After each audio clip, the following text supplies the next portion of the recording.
Hapon po guys, ito po yung pangalawa nating ginawang bonsai. Ayan po, mapapansin nyo po, ayan po, biniyak po natin yung dulo, ayan, ng dalawang cut. Ito ay yung paganyan, ay horizontal, tsaka ano to, horizontal at saka pa vertical. Ayan po. Tapos, lalagyan niyo po ng so, ayan,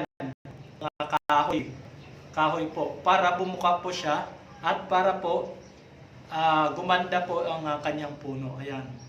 Makikita niyo po guys, ayan, parang lumaki po siya. Ayan. Ganyan na po kanilang ginagawa. Ayan. Ano lang po natin guys, magkaroon ng dahon para makita po natin yung i-update ko po kayo dito.